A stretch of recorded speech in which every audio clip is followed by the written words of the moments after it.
This is the cheese feed for Friday, May 31st, 2013.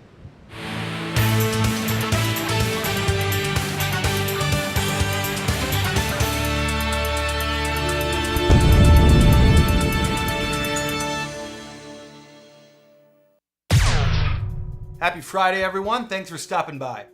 Coming up today, Misty's got some weather. It's going to be Gilda versus J-Lo in the Fashion Fic Showdown. And Otis Redding is reporting live from that one city in Mexico where everyone gets their heads chopped off.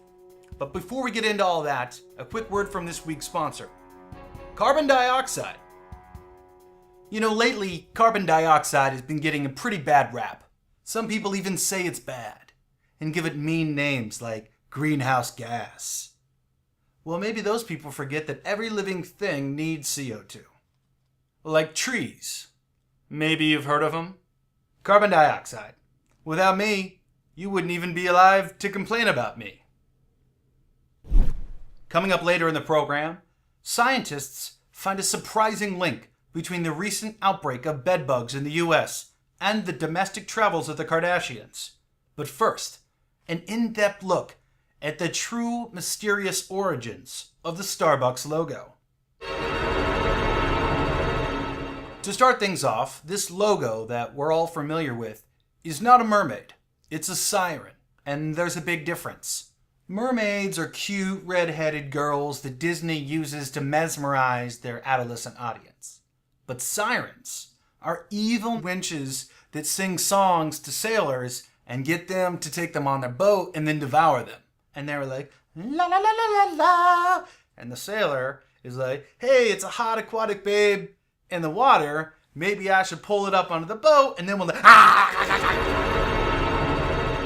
That smiling thing on your cup wants to eat you. The Starbucks logo has gone through many different versions throughout the years. Essentially, conservative groups wanted it to have less boobies and less vajayjay. If you go to the Starbucks website, they're going to tell you that their image is based off a 16th century Norse wood carving. I could break down a few different reasons why that statement's not accurate, but the bottom line is that it's a lie, and this image is actually from J.E. Surlott's A Dictionary of Symbols. Originally, the split-tailed siren is called a babbo siren. And this is the real naughty siren that is depicted throughout the years with this constant split-tailed iconography. Babu's most famous story is when she tried to cheer up the goddess Demeter after she lost her daughter. She offered her a cup of kykeon, which is an ancient brew of water and barley. But this wasn't your average barley. It had been fermented enough to be psychoactive, similar to psychedelic mushrooms or LSD. So stay with me, right? Babu offers this drink to Demeter. She's like, nah, I'm good. And then she lifts up her skirt and makes a face with her vulva. And then Demeter's like, ha, that's hilarious. I will drink from your goblet now. She takes the thing, gulps it down, and gets all crazy.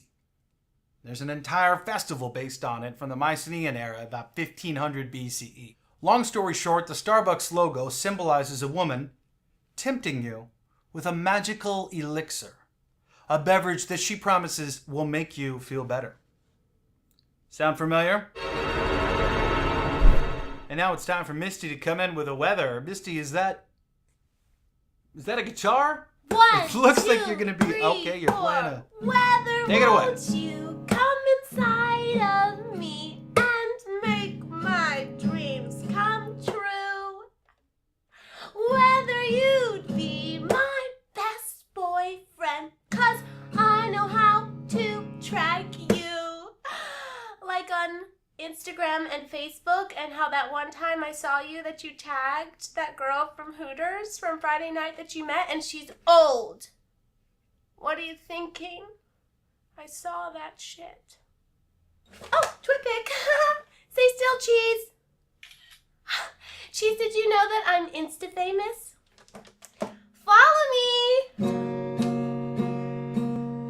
Folks, it appears that you can now purchase Mistys New Song, Weather Come Inside of Me, on iTunes in PG, R, and X ratings. There's different versions. Buy it now on iTunes.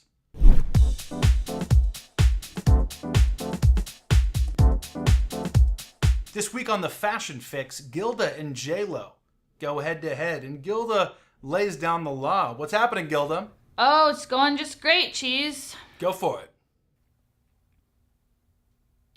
Oh, I'm Latina. I like to wear my hair back slicked in a bun because I have a perfect face. I play Selena. Ooh.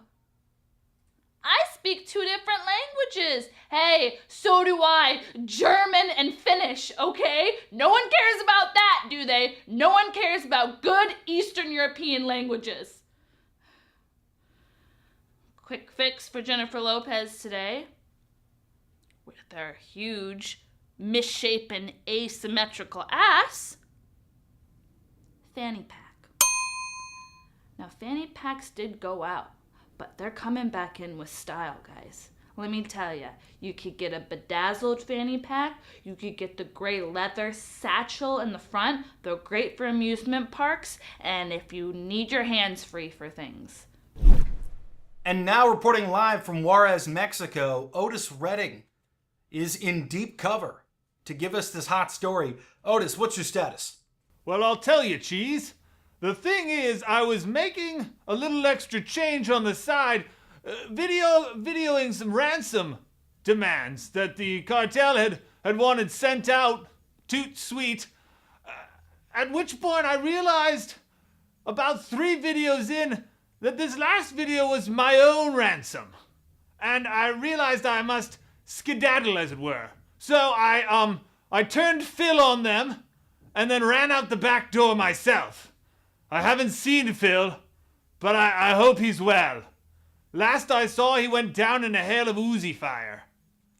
Otis, if I had to guess, I would say that Phil, your cameraman, has passed away. But more importantly, I've heard that you've been experiencing some very troublesome diarrhea. Is it true you have Montezuma's revenge? Yes, it is. The other day, actually, my neighbors called the authorities concerned because after hearing me for 2 hours upon the toilet, they were pretty sure I was strangling a walrus. That's heartbreaking, Otis. Hang in there, buddy. I mean, we're talking anal avalanches. That's all this week, kids. Join us next week for a hard-hitting report on jelly beans. Have a good weekend. Be good to each other. Blah, blah, blah. Hey, if y'all like what I'm serving up, make sure you subscribe to the Cheese Feed so you can catch more shit like the motherfucking Arrow Cam.